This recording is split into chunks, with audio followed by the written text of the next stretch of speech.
Yang hujan turun lagi, di bawah payung hitam ku berlindung. Basah tubuh ini, basah. Hehe. Sudah mulai ya. Shalom, damai Kristus beserta kita. Hari ini kita akan melanjutkan pembahasan kita minggu lalu, pengkhotbah, musim menuai dan musim menabur. Tapi sebelumnya saya ingatkan lagi, bijaklah dalam menyikapi apa yang akan saya sampaikan. Sebab ini memang sulit untuk diterima. Sebuah kenyataan yang paling sulit untuk diterima kalau kalian tidak bijaksana. Seperti menjaring angin, sia-sia. Yang satu berusaha A, yang lain berusaha B. Dan keduanya sama-sama menjaring angin, sia-sia. Hanya firman Tuhan yang pasti terjadi. Yang satu berusaha menambah, tapi tidak juga bertambah. Yang satu berusaha mengurangi, tapi tidak juga bisa berkurang. Karena firman Tuhan itu tidak bisa ditambah dan tidak bisa dikurangi. Bijaksanalah dalam menyikapi apa yang akan saya sampaikan. Saya lanjutkan dengan memberikan gambaran seperti apa itu musim menuai. Kemarin saya berikan gambaran musim menabur yang seperti ini ya. Kita lihat di layar monitor. Nah, yang seperti ini. Ini gambaran musim menabur. Saya ulang sejenak ya, biar tidak lupa. Ini ladang. Ladang itu dunia. Tapi saya persempit menjadi tempat ibadah. Tempat ibadah saya persempit menjadi gereja. Gereja digoyang sama Tuhan. Ada yang belum berbuah sebelum musimnya berbuah. Buah itu dipotong sama Tuhan. Tapi musim masih menabur. Jadi orang ini dipetik untuk mengolah lahan baru. Jadi ini orang mendirikan gereja. Ada gereja baru. Musim menabur itu mengumpulkan sebanyak-banyaknya orang supaya mereka mengenal Yesus. Itu garis besarnya musim menabur. Sekarang kita akan masuk gambaran musim menuai. Supaya cepat saya sudah bikin gambar duluan. Teknologi memudahkan manusia bagi yang ngerti. Bagi yang tidak malah bikin jelimet. Macam saya, angkatan ya bada-badu. Oke, ini musim menuai. Sama seperti musim menabur. Ini ladang, ladang itu dunia. Dunia saya persempit menjadi tempat ibadah. Tempat ibadah saya persempit menjadi gereja. Gereja digoncang sama Tuhan. Ada yang berbuah. Tapi ternyata ini memang musim menuai. Jadi apa yang dilakukan penuai? Penuai tidak membangun gereja. Lalu ngobrak-ngabrik yang di sini. Penuai berusaha membuat yang ada di dalam sini untuk mencari Yesus. Kalian semua sudah mengenal Yesus. Saatnya mencari Yesus. Supaya apa?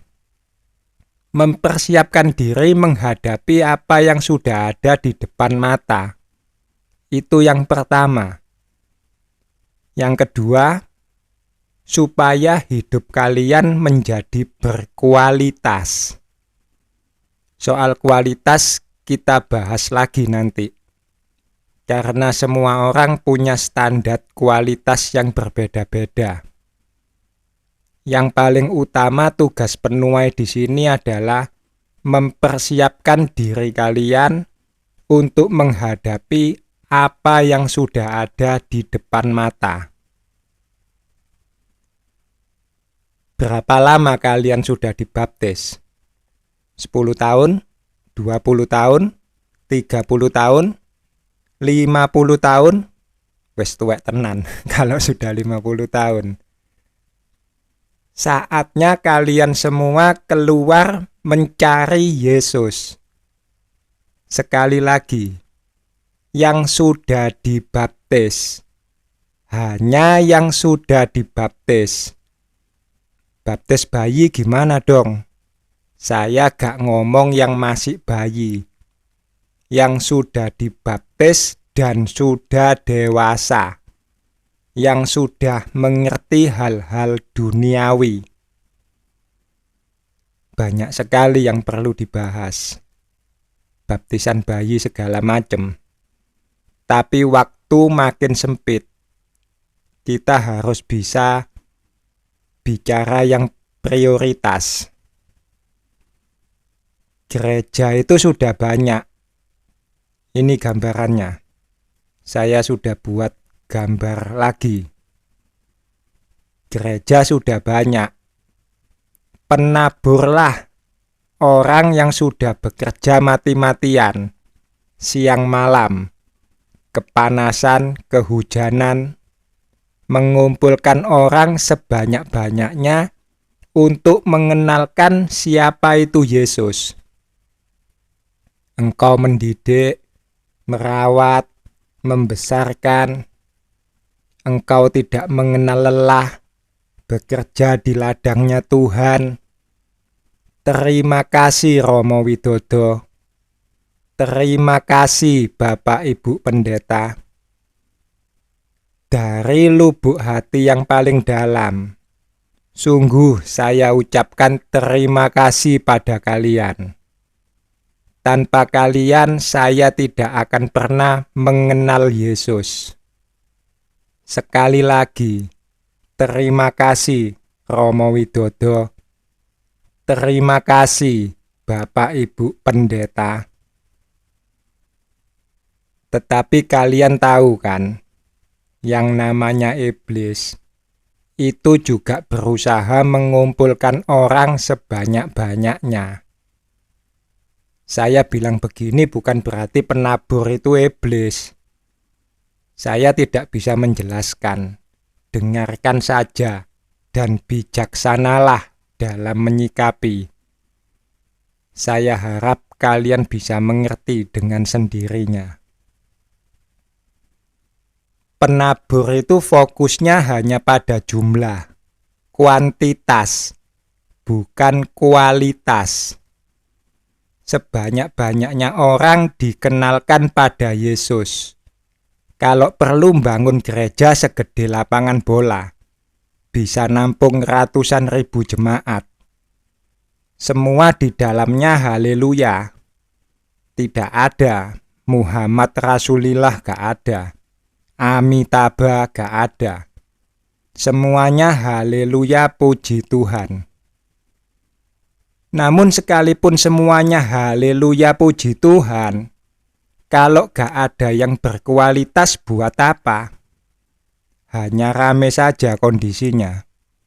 Bersatu kita teguh, bercerai kita runtuh. Jangan ada yang keluar dari gereja.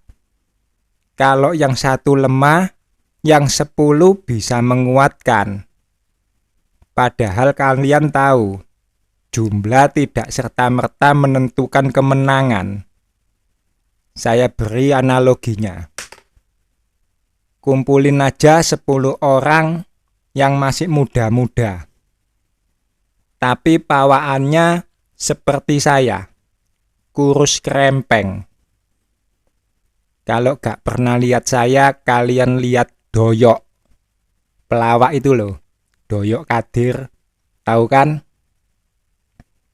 Kumpulin 10 orang yang masih muda-muda, tapi pawaannya seperti Doyok.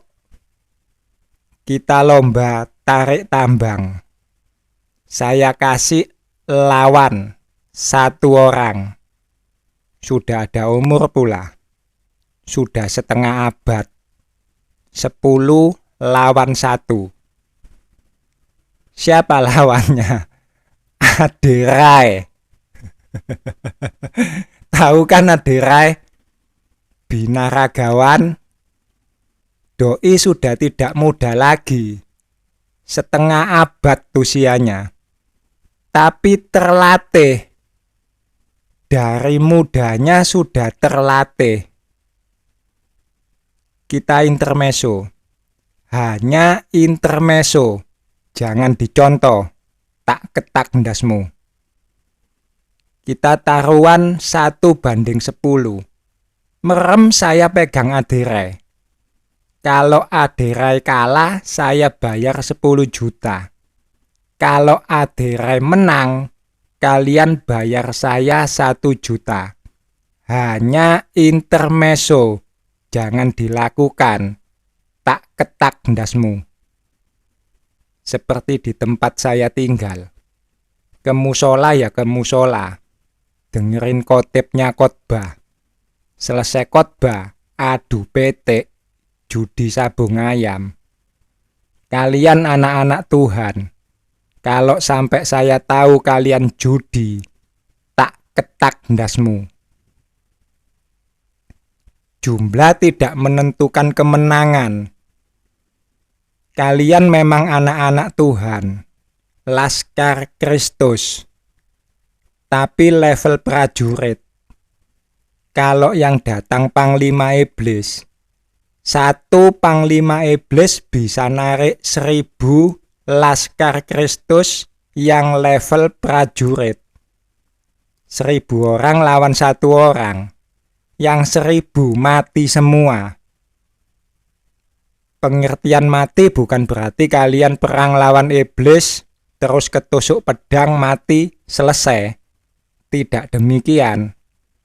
Kalau kondisinya seperti itu masih enak.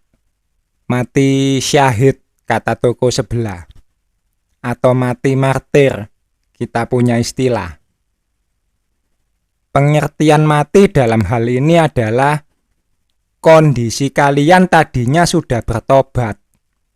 Kalian perang, lawannya tidak seimbang. Lawannya betul-betul iblis. Kalian kalah, mati. Mati di sini artinya kondisi kalian kembali menyimpang dari jalan yang benar. Nangkep ya? 1 saudara kalian lemah. Ternyata belakangnya Panglima Iblis. Kalian berusaha menarik saudara kalian yang 1 itu. Bukan kalian yang menarik. Justru 1 gereja yang ditarik. Iblis gak bakal bertobat. Kalian yang sudah bertobat justru kembali menyimpang. Hanya gara-gara 1 orang loh. 1 gereja ludes. Ada peribahasa yang tepat untuk ini. Setitik nila merusak susu, sebelahnya tak ketak ndasmu. Setitik nila merusak susu, sebelanga. Nangkep ya? Kita harus tetap di gereja. Yang 1 lemah, yang 10 bisa menguatkan. Yusi, benarkah demikian? Sekali lagi, bijak-bijaklah dengan apa yang saya sampaikan. Kalian tidak akan pernah bisa menambah, saya juga tidak akan pernah bisa mengurangi firman Tuhan yang pasti akan terjadi. Hanya saja bijaksanalah.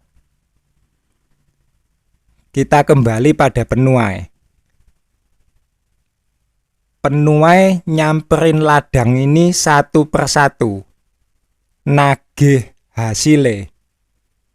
Mana hasilmu, Romo Widodo? Diminta Tuhan. Romo Widodo itu simbol ya.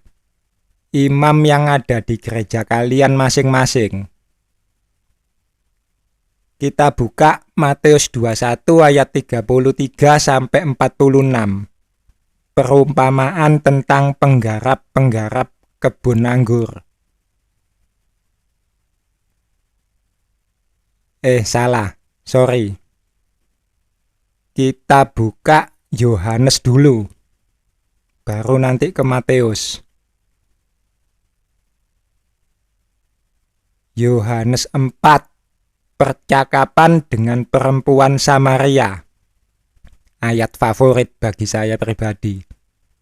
Satu lagi percakapan dengan Nikodemus. 2 ayat paling berkesan untuk saya pribadi. Oke, kita akan lihat. Apakah ada orang tidak menabur tapi menuai? Dan kita lihat apa maksudnya. Yohanes 4. Percakapan dengan perempuan Samaria. Kalian baca versi lengkapnya. Saya akan baca mulai dari ayat 36 sampai 38.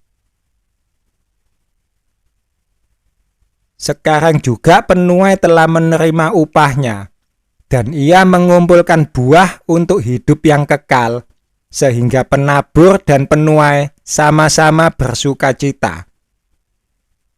Kalian garis bawahi yang ini dulu. Penabur dan penuai sama-sama bersukacita. Saya lanjutkan. Sebab dalam hal ini, benarlah peribahasa, yang seorang menabur dan yang lain menuai. Aku mengutus kamu untuk menuai apa yang tidak kamu usahakan.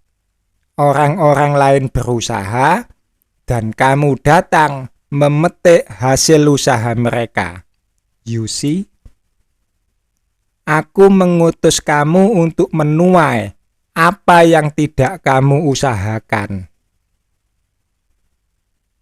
Ketika mereka berusaha, kalian kemana? Mangan turu toh? Dalam kisah ini siapa yang menabur? Murid Yesus kah? Murid Yesus lagi belanja makanan, shopping. Kalian baca versi lengkapnya ya, keseluruhan cerita. Yang menabur adalah perempuan Samaria. Perempuan Samaria ini bertemu Yesus face to face. Ngobrol sama Yesus. Aku tahu, kamu sudah punya 5 suami. Dan yang ada padamu saat ini bukan suamimu. Dalam hal ini engkau tidak bohong.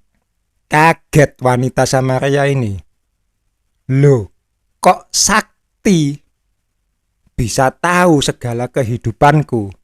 Kan gitu, bosku. Gak lama datang murid-murid Yesus. Wanita Samaria ini pergi ke kota. Di dalam kota nyerocos ini wanita. Aku tadi ketemu seseorang. Dia tahu segala sesuatu tentang hidupku. Mungkinkah dia Kristus? Heboh seluruh kota. Orang-orang ini sedang menantikan Kristus, menantikan Mesias, menantikan juru selamat. Tiba-tiba ada perempuan nyerocos, dan endingnya bertanya, mungkinkah dia Kristus? Heboh satu kota. Di mana? perempuan Samaria hanya bilang, "Di sana." Dan semua orang pergi ke sana. Inilah salah satu tugas penuai. Membuat kalian mencari Yesus. Penuai tidak lagi mengenalkan kalian pada Yesus. Kalian sudah kenal. Penabur mengenalkan kalian pada Yesus. Penuai berusaha supaya kalian mencari Yesus. Supaya kalian punya iman yang berkualitas sebagai bekal menghadapi apa yang sudah ada di depan mata. Dan inilah yang saya sangat inginkan untuk kalian lakukan. Dengarkan saya baik-baik. Ini yang saya sangat inginkan untuk kalian lakukan. Saat ini juga. Bukan nanti, bukan besok, bukan tarsok-tarsok. Saat ini juga. Selagi saya masih waras. Selagi saya masih punya kesadaran diri. Saya ingin kalian menjadi orang-orang di kota itu. Perempuan Samaria bilang, dia ada di sana. Maka orang-orang itu pergi ke sana. Saya ingin kalian juga pergi ke sana. Saat ini juga. Bukan tarsok. Bukan entar, bukan besok. Saat ini juga. Hal ini harus saya sampaikan dengan hati-hati sekali. Karena iblis raja dusta. Tipis kalau berdusta. Dan waktu yang tersisa juga semakin tipis. Hal ini menjadi sangat sulit. Waspadalah. Berjaga-jagalah. Karena jarak antara waktu itu betul-betul tipis. Dengarkan firman Tuhan yang satu ini. Yesus pernah berkata, akan ada orang yang berteriak, "Lihat, Mesias ada di sana." Jangan engkau ke sana, sebab itu bukan Yesus. Lihat, Mesias ada di situ. Jangan engkau ke situ, sebab itu bukan Yesus. Bukankah saat ini kalian sedang menanti-nantikan Mesias? Menantikan Yesus? Rapture? Harpaso? Pengangkatan? Waktu yang satu dengan waktu yang lain betul-betul tipis. Dan sekali lagi saya katakan, selagi saya masih waras, saya ingin kalian menjadi orang-orang di kota itu. Saat ini juga, bukan ntar, bukan besok. Sebab besok tidak pernah ada orang yang tahu. Bahkan diri saya sendiri tidak pernah tahu. Besok saya masih waras atau sudah senting. Selagi saya masih waras, selagi saya masih punya kesadaran diri, saya mau katakan, saat ini juga, saya ingin kalian menjadi orang-orang di kota itu. Cari Yesus. Pergilah, jangan berdiam diri. Yesus itu hidup. keluar dari kota itu. Cari Yesus. Jadilah seperti orang-orang di kota tempat perempuan Samaria itu ngoceh. Jangan sampai salah timing. Timing berkata, Yesus ada di kota A. Kalian tidak mau pergi ke kota A. Timing berkata, Yesus tidak ada di kota A. Kalian berbondong-bondong pergi ke kota A. Dan timing ini betul-betul tipis. Bisa dikatakan tidak ada jeda jarak sama sekali. Intermezzo sejenak ya saudara. Saya kecemplung di dunia forex. Itu sebenarnya juga rencana Tuhan. Bukan untuk tujuan duniawi saya kecemplung di dunia forex, tapi untuk tujuan surgawi. Forex itu bicara tentang risk reward. Resiko harus sebanding dengan hasil yang akan dicapai. Dan forex itu satu-satunya bentuk perdagangan yang paling volatil. Maksudnya begini saudara. Kalian jualan bakso. TikTok, TikTok, TikTok, TikTok, TikTok. Bakso, bakso. Bakso kalian baru laku kalau ada yang beli. Kalian menunggu pembeli. Pembeli datang, baru bakso kalian dikatakan laku. Forex tidak demikian. Paling volatil. Bergerak terus, naik turun. Begitu masuk pasar, kalian jual langsung dibeli. Begitu juga sebaliknya. Kalian beli sudah ada yang jual. Saat itu juga, gak perlu menunggu. Ada jeda sebetulnya di situ, tapi tipis.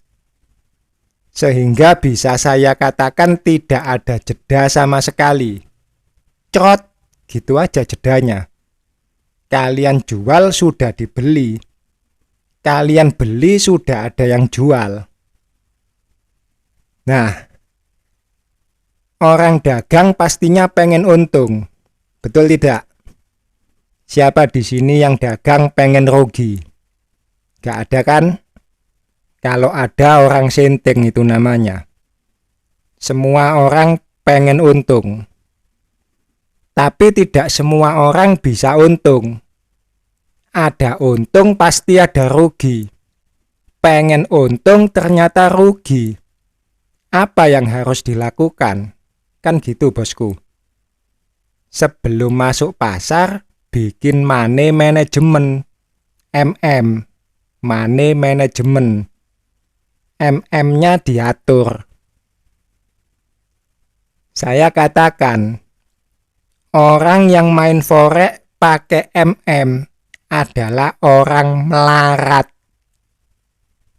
Saya orang kaya, sorry bos, gak perlu MM. Besar sekali kau punya cakap. Jos Soros saja pakai MM. Sekali lagi, sorry bos, Jos Soros orang melarat. Jalanmu bukan jalanku. Pola pikirmu bukan pola pikirku. Sorry my friend. Saya orang kaya. Masuk pasar buka transaksi sell. Saya jual. Berharap grafik turun. Ternyata grafik naik. No problem. Saya orang kaya kok. Kalian harus tahu. Yang namanya forex itu sebelum transaksi ditutup, tidak ada yang namanya untung rugi. Untung rugi baru dinyatakan setelah transaksi ditutup. Saya jual, grafik naik. kondisi transaksi saya rugi, tapi saya belum dinyatakan rugi. Transaksi belum saya tutup, transaksi masih berjalan. Yang penting tidak sampai margin call. Yang ngerti forex mantuk-mantuk, karena ngerti apa itu margin call. Yang gak ngerti, iyain aja lah, biar senang hati saya gitu ya. Grafik terus naik. Modal saya di sana sudah mau habis. Gak ada tahanan lagi. Sebelum margin call, tak gerojok dana segar. Saya orang kaya kok. Kalau perlu buat transaksi baru, harga tidak akan selamanya naik. Ambil posisi sell lagi. Bahkan kalau diperlukan, gandakan lot. Transaksi pertama 1 lot, buka lagi 2 lot. Turun sauprit, kerugian dari transaksi saya yang pertama sudah impas. Turun lagi sauprit, transaksi kedua saya sudah untung.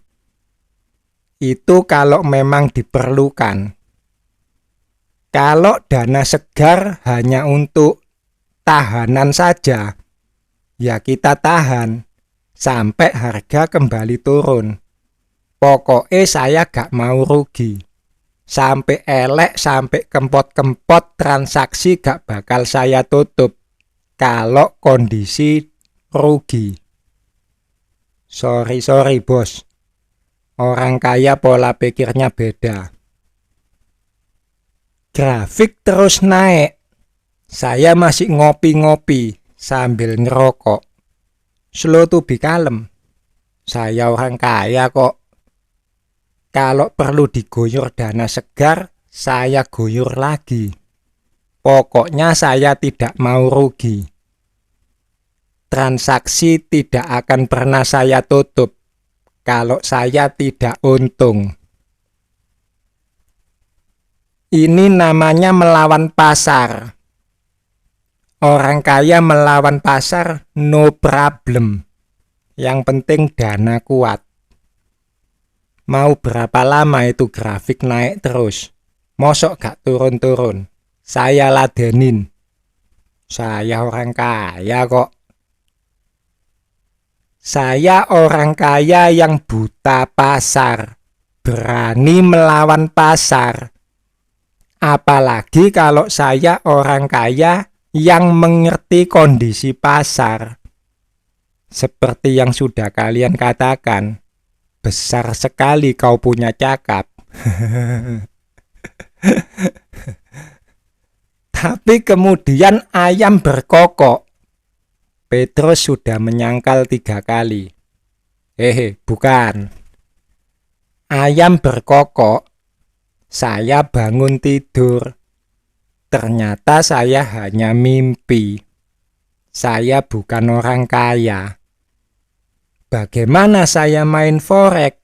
Ya menggunakan money management. Pakai MM. Karena saya bukan orang kaya, harus sadar diri. Saya buka transaksi sell, berharap grafik turun. Ternyata grafik naik. Sadarlah dari mimpimu. Lihat realita.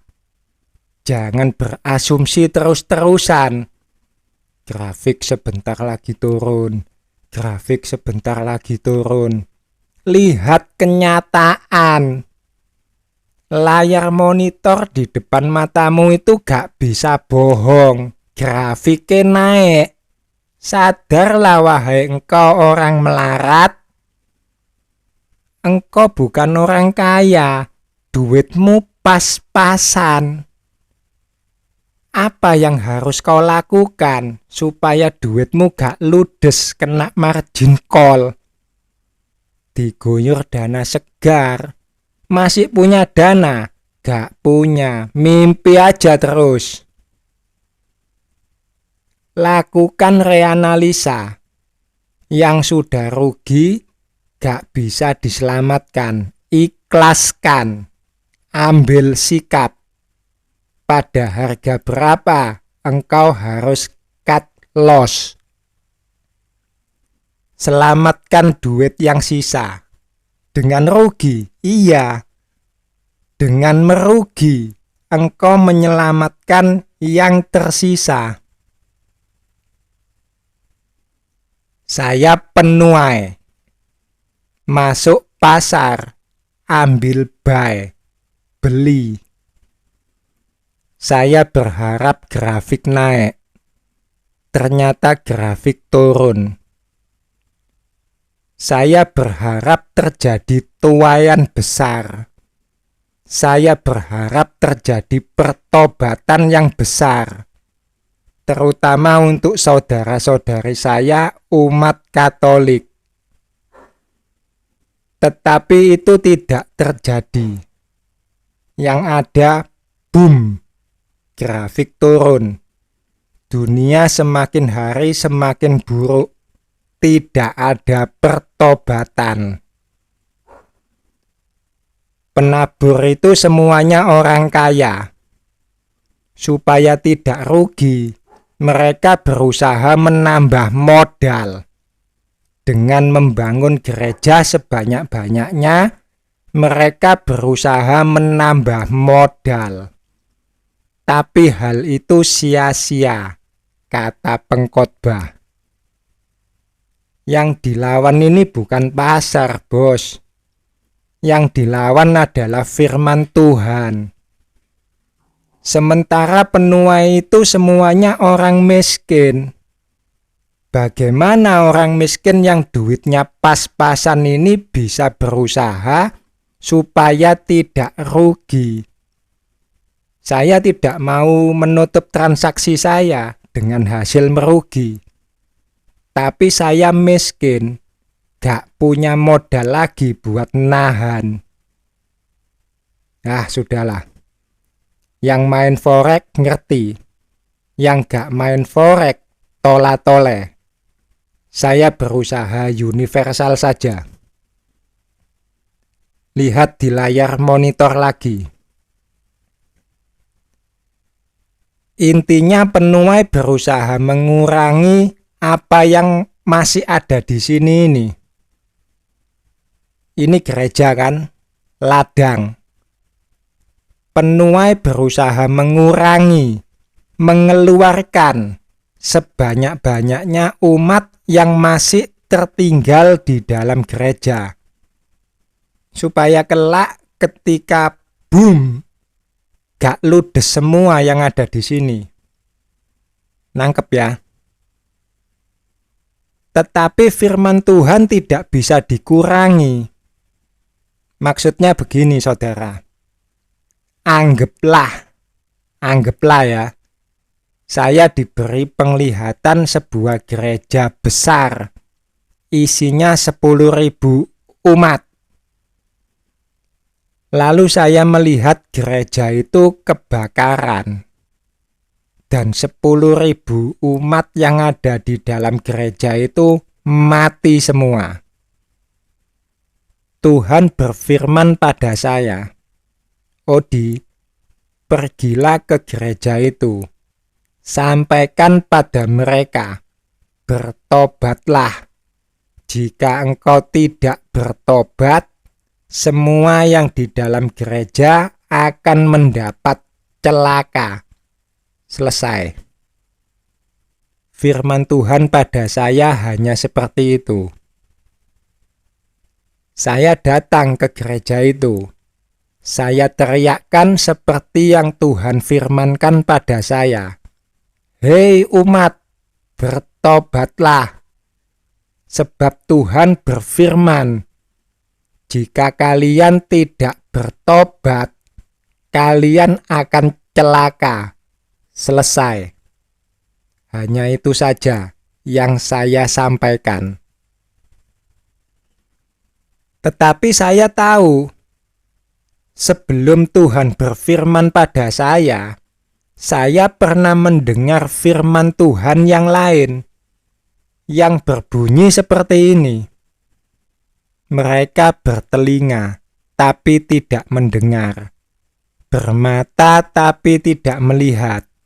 Supaya jangan mereka mengerti dengan hatinya dan berbalik, sehingga aku menyembuhkan mereka. Firman Tuhan kekal, saudara.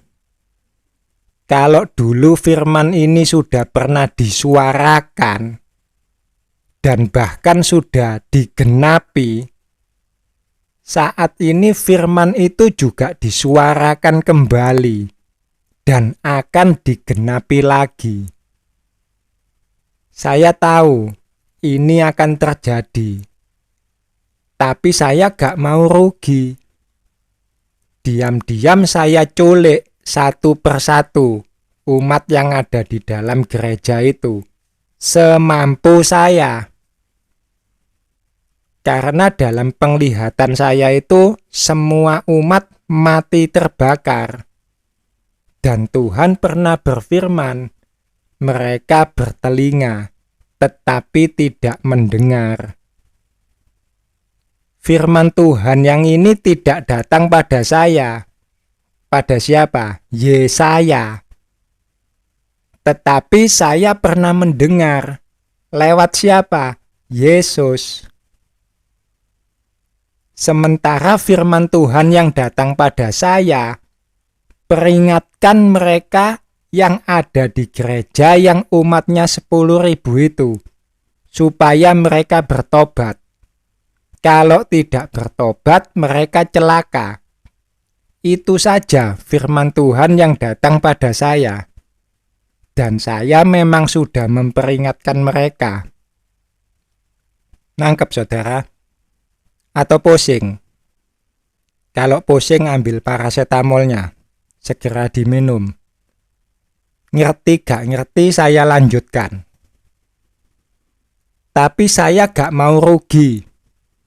Jadi saya culik satu persatu semampu saya.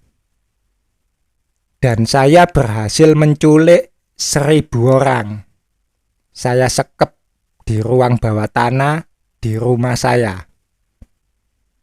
Gak lama setelah itu, boom! Gereja itu kebakaran. 9.000 orang mati. Yang 1.000 orang selamat. Kan saya culik.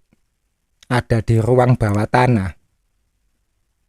Firman Tuhan datang pada saya. Odi, berapa orang yang kau lihat dalam penglihatanmu? 10.000 ya Tuhan. Bukankah mereka semua mati? Iya Tuhan. Yang mati hanya 9.000. Sisanya kau sembunyikan di ruang bawah tanah, di rumahmu. Lihatlah ke ruang bawah tanah rumahmu. Mereka kuhajar dengan penyakit.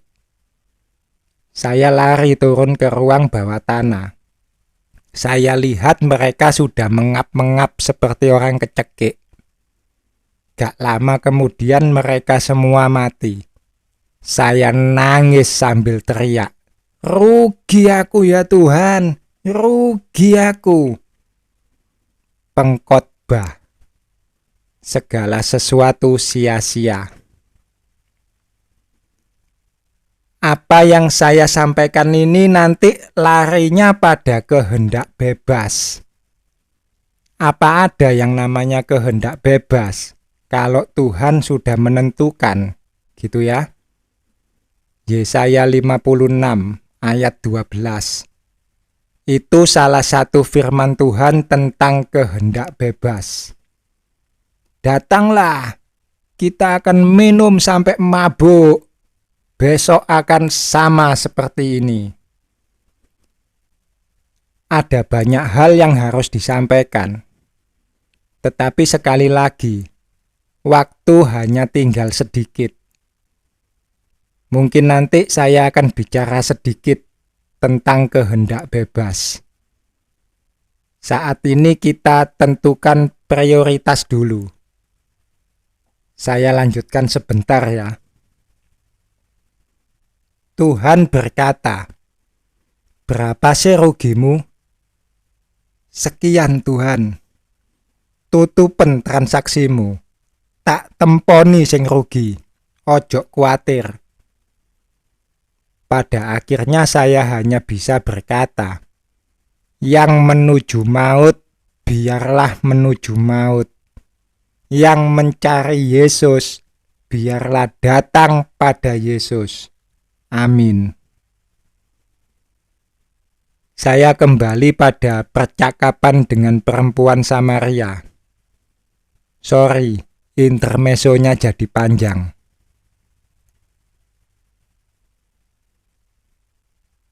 Jadi maksud saya dari kisah percakapan dengan perempuan Samaria ini adalah kalian tidak mengikuti perempuan Samaria ini terus-terusan. Perempuan Samaria lagi nyapu, kalian buntutin. Ceritain, hai perempuan Samaria. Orang itu ngomong apa lagi? Perempuan Samaria lagi cuci-cuci, kalian repotin. Sini, biar aku saja yang nyuci. Kamu cerita saja tentang orang itu, sambil aku yang cuci-cuci. Yesus itu hidup. Kalian harus mencari sendiri. Tidak perlu dari kisah apa kata orang. Cari sendiri. Dengarkan sendiri dari mulut Yesus. Yesus pernah bertanya pada murid-muridnya, "Menurutmu siapa aku ini?" Lalu dijawab, "Kata orang, engkau adalah ini. Kata orang, engkau adalah itu." Enggak. Aku gak mau apa kata orang. Katamu sendiri. Siapa aku ini? Nangkep, saudara?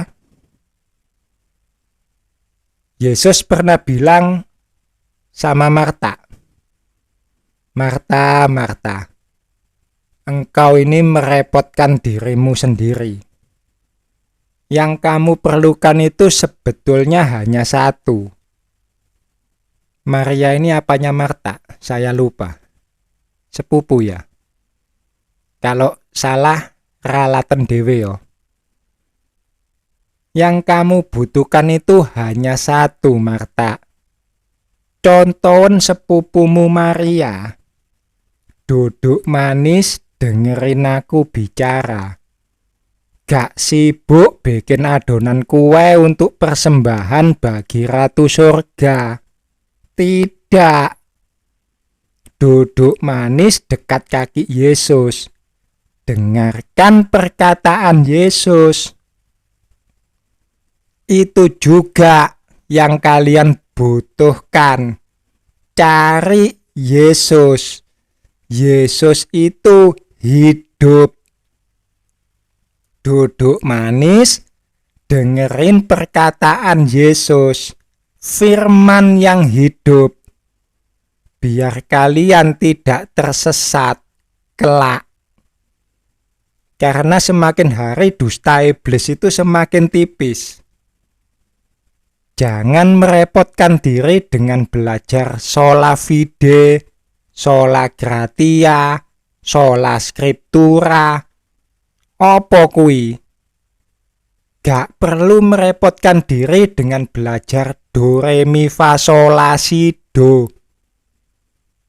Duduk manis, baca kitab suci. Kitab suci itu firman Tuhan dalam bentuk buku. Yesus itu firman Tuhan yang hidup. Kalau gak ngerti kitab suci, nanya ke Yesus, bukan nanya orang lain. Yesus itu hidup. Karena yang menarik dari kisah percakapan dengan perempuan Samaria ini adalah bagian terakhir. Kalian baca ending dari kisah itu. Apa yang terjadi? Penduduk kota bertemu kembali dengan perempuan Samaria itu. Dan baca apa yang dikatakan mereka. Hei perempuan Samaria, kami percaya, tetapi bukan lagi karena apa yang kau katakan, sebab kami sendiri telah mendengar dia, dan kami tahu bahwa dialah benar-benar juru selamat dunia. Wow. I love this. Saya suka kata-kata itu. Aku percaya bukan lagi karena mulutmu yang manis seperti perempuan jalang yang berteriak-teriak menawarkan diri di setiap sudut kota. Datanglah kepadaku, wahai kalian yang tidak berpengalaman dan yang bodoh. Air curian itu manis rasanya. Aku percaya bukan lagi karena mulut besarmu, tetapi karena aku sendiri pernah berjumpa dengannya dan mendengarnya bicara. Dan dia benar-benar firman yang hidup. Aku pengen nangis.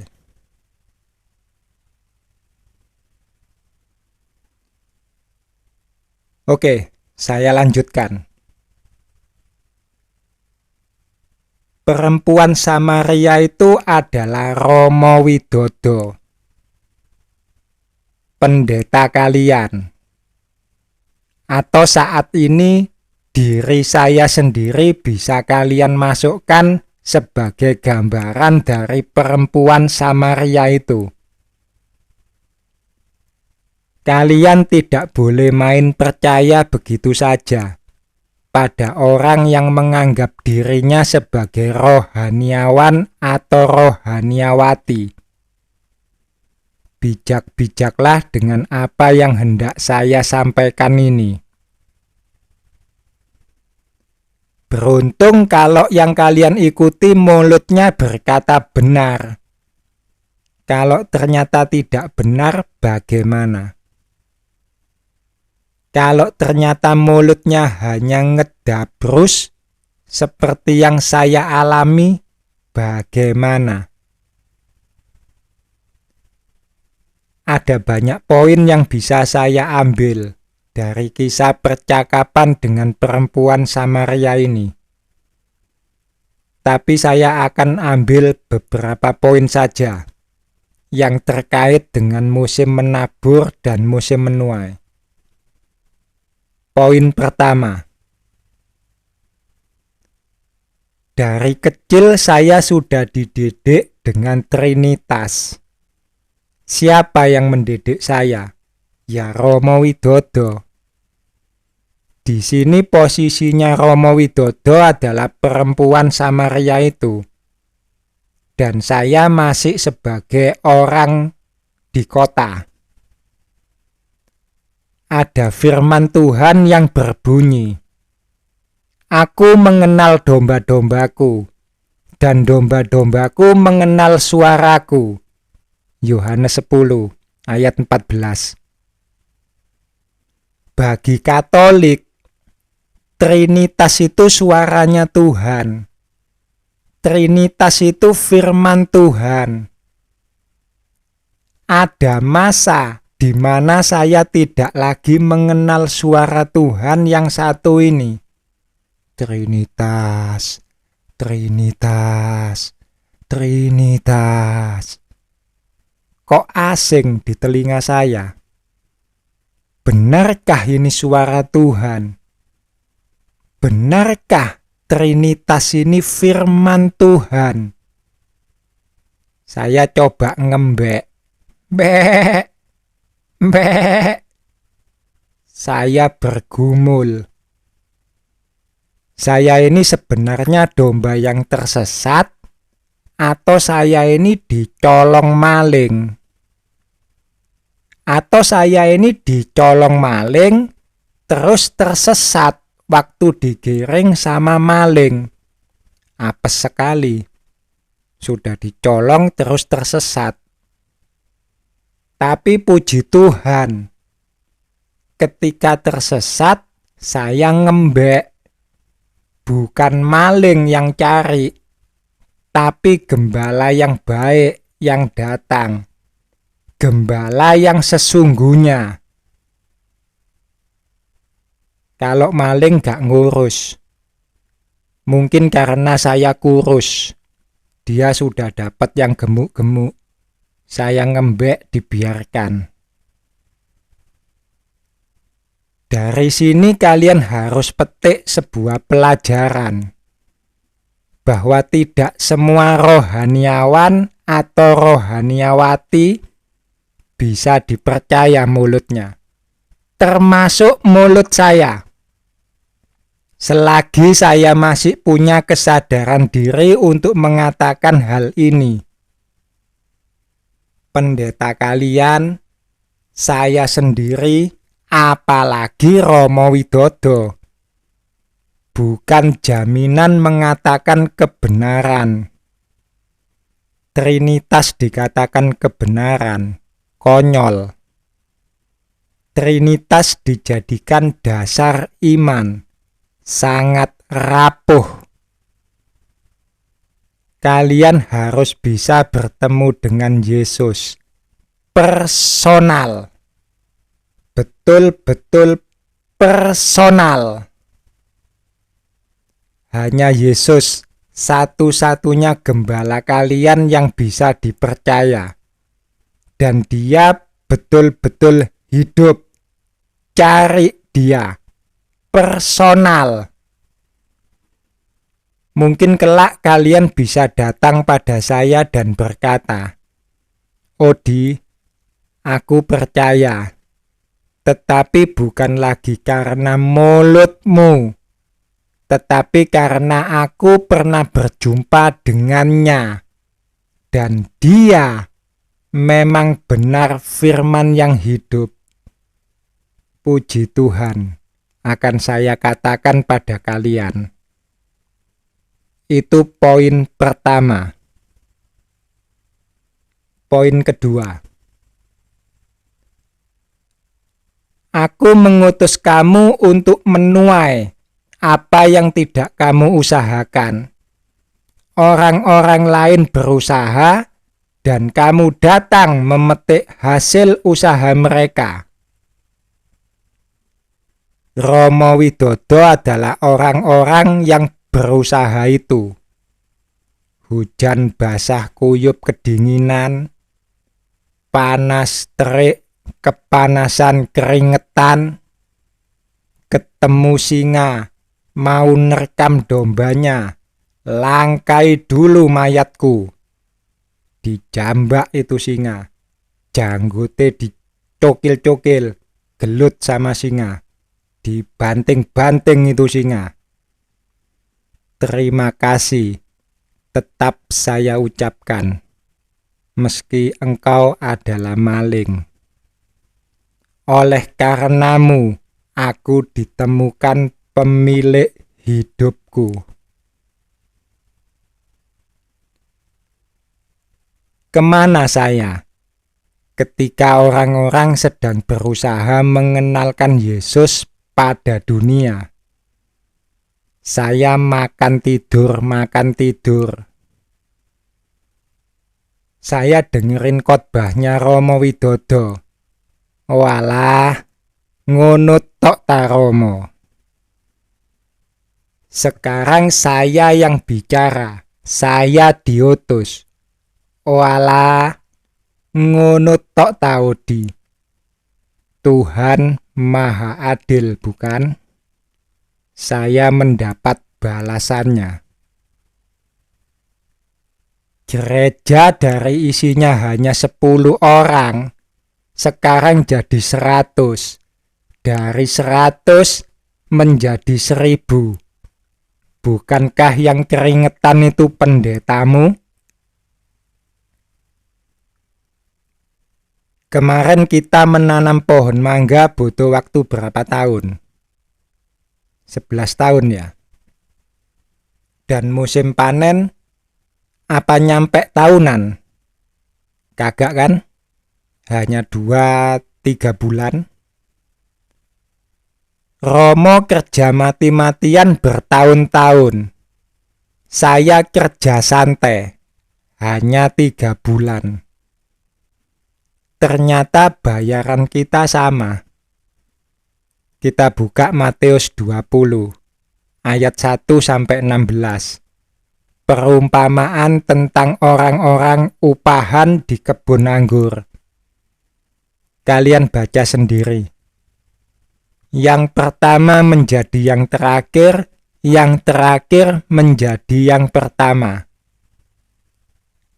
Yang kerja bertahun-tahun dibayar 10 juta. Yang kerja 3 bulan dibayar 10 juta. Kira-kira yang nesu yang mana? Kerja 10 tahun untuk mendapat 10 juta. Yang satu kerja 3 bulan untuk mendapat 10 juta. Yang nesu yang mana? Iri hatikah engkau? Karena ternyata aku menerima upah yang sama seperti engkau. Apakah engkau berpikir seorang rohaniawan dibayar berlimpah, sementara umat dibayar cuma seuprit? Ternyata Tuhan murah hati. Kita dibayar sama. Gak ngurus berapa lama kita bekerja. Kita dibayar sama. Sakit hatikah engkau? Yang mengenalkan Yesus pada umat ya Romo Widodo. Mulutnya khotbah berapi-api sampai muntuk. Seperti gunung berapi muncrat, mengeluarkan lahar. Dari 10 umat jadi 100. Dari 100 jadi 1000. Sudah 1000, saya datang hanya berkata, kalian sudah kenal Yesus. Keluar dari gereja. Cari Yesus. Matamu suwek. Aku ngumpul no susah-susah sampai dapat 1000. Sudah 1000 disuruh keluar. Cangkemmu, Odi. Keselamatan hanya ada di dalam Yesus. Yesus masuk lewat gereja. Yang mau selamat harus masuk gereja. Yesus keluar dari gereja, masuk masjid. Apa ada keselamatan di dalam gereja? Gak ada. Di mana keselamatan? Di masjid. Yesus keluar dari masjid, masuk kelenteng. Apa ada keselamatan di masjid? Apa ada keselamatan di gereja? Yang mau selamat harus kemana? Masuk kelenteng. Nangkep ini. Sakit hatikah engkau? Kalau gerejamu yang sudah kau bangun dengan susah payah ternyata akan dirobohkan. Bait Allah akan diruntuhkan. Sakit hatikah engkau? Firman Tuhan yang mengatakan, bukan cangkeme Odi. Gereja akan dirobohkan. Sakit hatikah kalian? Kita belajar dari bangsa Israel. Ketika bangsa Israel dituntun Tuhan keluar dari Mesir. Ini Tuhan sendiri yang nuntun.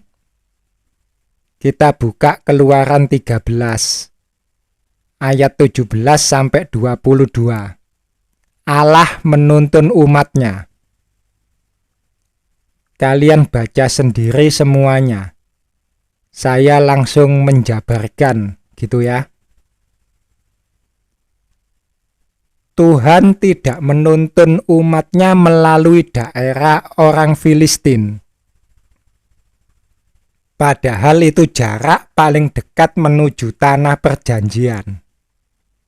Tapi Tuhan justru putar balik, mengambil jalan padang gurun. Yang nuntun ini Tuhan sendiri loh, tiang awan dan tiang api. Bisa saja kan, bangsa Israel gak perlu perang sama orang Filistin. Tuhan tinggal berfirman, maka orang Filistin habis semua. Bangsa Israel tinggal jalan ngeluyur, lewat begitu saja. Seperti ngeluyur lewat laut yang terbelah. Tapi Tuhan ambil jalan putar balik, mengambil jalan padang gurun. Dituntun dengan tiang awan waktu siang dan tiang api waktu malam. Kalau tiang itu diam, umat Israel mendirikan tenda, berkemah. Kalau tiang itu jalan, umat Israel bongkar tenda, siap-siap jalan, mengikuti tiang itu. Kita lihat di layar monitor. Sebelah kiri ini katakan padang gurun A, wilayah A. Sebelah kanan adalah padang gurun A, wilayah B. Padang gurunnya luas. Tiang awan berdiam di wilayah A. Umat Israel mendirikan tenda, menetap di sini. Tuhan ada di wilayah sini. Adakah Tuhan di wilayah B? Gak ada Tuhan di sana. Tuhan berjalan. Umat Israel bongkar tenda. Tendanya dibongkar. Siap-siap jalan. Kemana? Sakarepe Tuhan. Terserah tiang itu mau kemana. Tiang itu berjalan menuju wilayah B, lalu berdiam di sana. Umat Israel mendirikan tenda lagi, menetap di sini. Adakah Tuhan di wilayah A? Sudah tidak ada Tuhan di sana. Kalau ada umat Israel yang ketinggalan di wilayah A, yo tinggal nunggu mampus wae. Itu padang gurun yang tandus, gak ada kehidupan. Ada kehidupan karena Tuhan tadinya ada di sana. Sekarang Tuhan sudah tidak ada di sana, ya balik menjadi tandus. Tuhan nuntun umatnya, berarti Tuhan jalan. Dia tidak diam di satu tempat. Ketika diam, umat gelar tenda. Ketika jalan, umat bongkar tenda. Nangkep, saudara? Tuhan Maha Besar. Dia tidak terbatas. Tuhan ada di mana-mana. Dia ada di A, juga ada di B. Tak ketak ndasmu ya. Nangkep ya. Sekarang kita lihat. Kenapa harus muter dan mengambil jalan padang gurun? Selama belum masuk tanah perjanjian, disitulah Tuhan sedang ngayak. Tidak semua yang keluar dari Mesir masuk tanah perjanjian. Tuhan ngayak.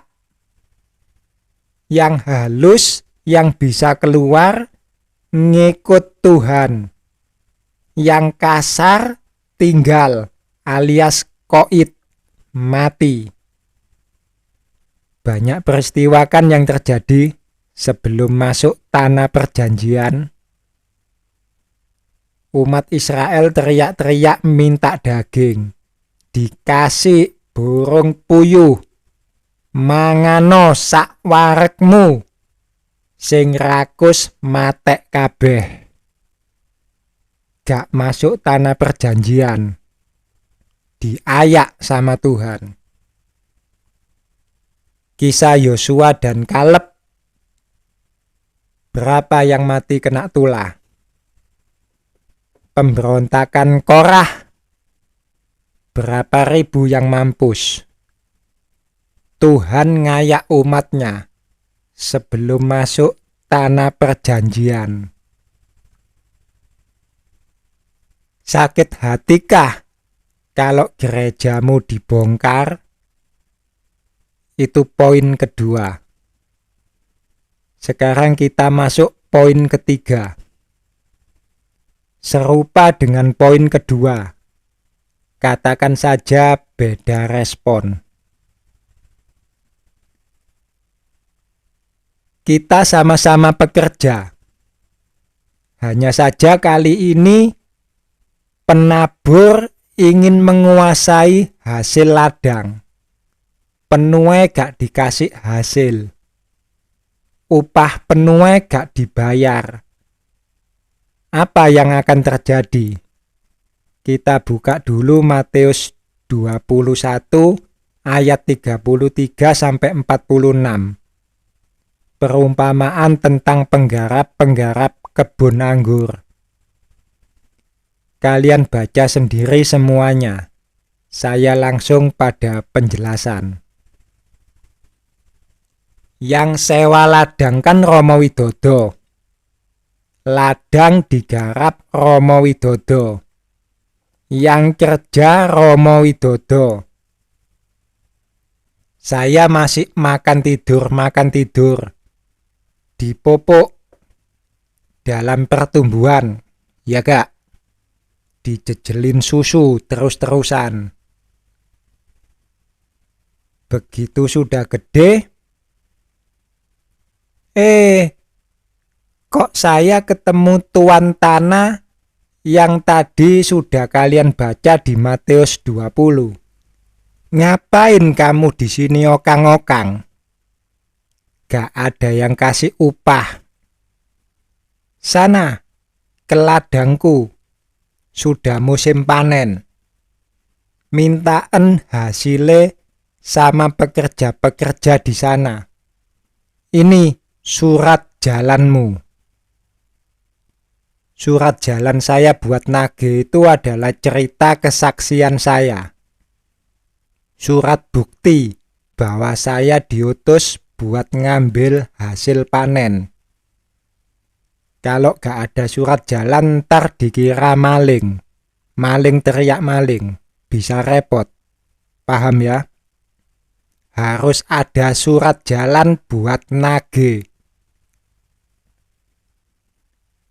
Saya jalan ke ladang. Romo, hasil tuaian diminta Tuhan. Ini surat jalan saya. Keluar, kalian semua yang sudah dibaptis. Cari Yesus. Romo uring-uringan. Matamu suwek. Semua keluar, aku makan apa? Aku yang nyangkul, aku yang keringetan. Saenak udele dewe nyuruh-nyuruh orang keluar gereja. Penggarap-penggarap kebun mulai melempari saya dengan batu. Saya lari. Saya kembali pada yang mengutus saya sambil nangis-nangis. Yang punya ladang bertanya, "Mana hasilnya?" "Tuan, semua teman-teman saya disiksa. Mereka semua mati dibunuh. Hanya saya saja yang berhasil lolos, sehingga saya bisa datang melaporkan pada Tuan. Saya gak dikasih hasil ladang itu, Tuan." Kita buka Yakobus 5 ayat 1-6. Peringatan kepada orang kaya. Ayat 4 saya bacakan. "Sesungguhnya telah terdengar teriakan besar karena upah yang kamu tahan dari buruh yang telah menuai hasil ladangmu. Dan telah sampai ke telinga Tuhan semesta alam keluhan mereka yang menyabit panenmu." Upah ditahan. Penuai wadul. Wadulan penuai ini. "Bu Guru, Odi nyontek." Istirahat yang wadul tadi digebukin teman-temannya. Wis gede wadulan. Teplak, teplok, teplak, teplok. Digebukin. Ini beda dengan mendakwa ya. Iblis mendakwa. Kalau penuai itu kasih laporan, bukan mendakwa. Berkata apa adanya. "Lapor komandan, situasi aman." "Lapor komandan, kita diserang musuh." Kasih laporan. Upah penuai ditahan. Penuai kembali pada Tuhan dengan tangan kosong. Gak dapat apa-apa penuai ini. Kalau Yohanes 4 ayat 36 tadi bilang apa? Yang kalian garis bawahi tadi. Coba kita baca lagi ya. "Sekarang juga penuai telah menerima upahnya, dan ia mengumpulkan buah untuk hidup yang kekal, sehingga penabur dan penuai sama-sama bersukacita." Penuai menerima upah, maka penabur dan penuai sama-sama bersukacita. Lah kalau penuai belum menerima upah bagaimana? Yang menjadi upahnya justru ditahan penabur. "Romo, mana hasilnya?" "Dibalang watu." "Krompiang." Untung gak kena jendela tetangga. Penuai teriak, "Keluar kalian semua yang sudah dibaptis, cari Yesus." Disawat watu. Adakah penuai menangis, penabur bersukacita? Tuhan Maha Adil, bos. Kalau penuai menangis, jangan harap penabur bersukacita. Apa yang terjadi jika kondisinya seperti ini? Penabur akan terus menabur, membangun gereja sebanyak-banyaknya. Tetapi dia tidak akan pernah memakan hasil dari apa yang ditaburnya. Engkau ini akan menabur, tetapi tidak menuai. Engkau ini akan mengirik buah zaitun, tetapi tidak berurap dengan minyaknya. Juga mengirik buah anggur, tetapi tidak meminum anggurnya. Mika 6 ayat 1-16. Kalian baca sendiri. Dan inilah pengkhotbah. Segala sesuatu adalah sia-sia. Pengkhotbah tidak bicara tentang hal duniawi, meskipun bisa diaplikasikan untuk kehidupan duniawi. Membangun 1000 perusahaan, tapi gak punya anak. Siapa yang mewarisi 1000 perusahaan itu? Buat siapa kalian kerja mati-matian itu? Siapa yang makan hasil usahamu? Atau punya anak, tapi anakmu gak mau nerusin perusahaan yang sudah kalian bangun. Bapak dulu membangun 1000 perusahaan dari nol. Aku gak mau terima warisan. Aku mau seperti Bapak. Kalau Bapak bisa membangun 1000 perusahaan, aku akan membangun 10.000 perusahaan mulai dari nol. Opo gak cekot-cekot ndasmu? Karena setiap anak ketika sudah dewasa ingin punya kebanggaannya sendiri. Nangis gulung-gulung kowe mendengar cita-cita anakmu. Terus 1000 perusahaan yang kamu banggakan itu untuk siapa? Jare dewe buat anakku. Ternyata anaknya ingin membangun sendiri. Ingin punya kebanggaan sendiri. Sekali lagi, pengkhotbah tidak bicara duniawi, meski bisa diaplikasikan untuk kehidupan duniawi. Tetapi saya melihat dari sudut pandang rohani. Pendeta membangun 1000 gereja. Jare dewe buat Tuhan. Tuhan kirim penuai, lah kok diusir. Terus buat siapa?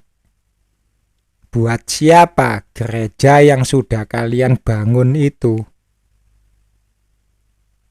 Yang satu mati-matian membangun gereja terus, padahal di dalam buahnya kecut semua.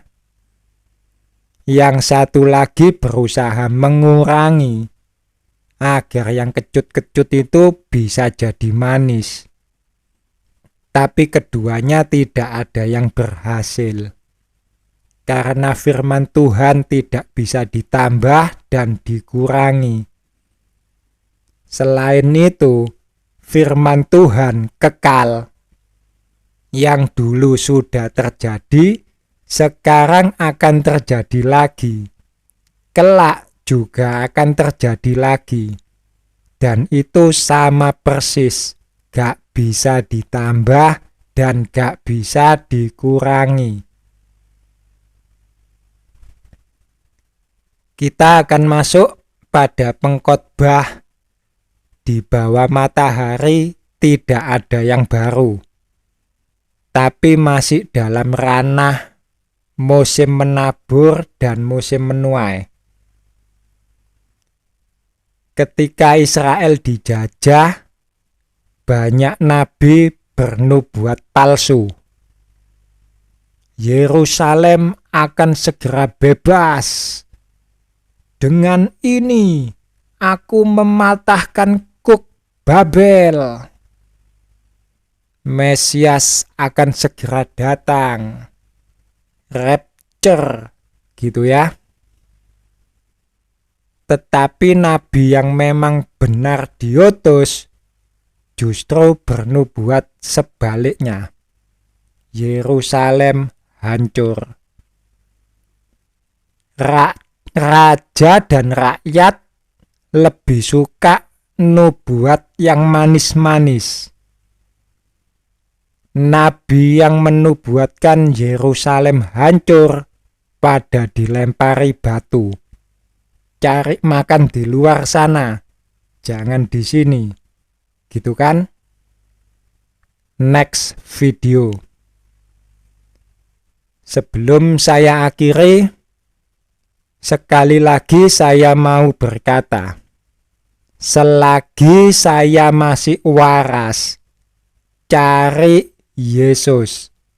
Saat ini juga, bukan tar, bukan besok, bukan kelak. Saat ini juga, Yesus itu hidup. Cari segera, selagi dia masih mau ditemui. Ada hari di mana damai sejahtera diambil di muka bumi. Maka cari Yesus saat ini juga. Shalom.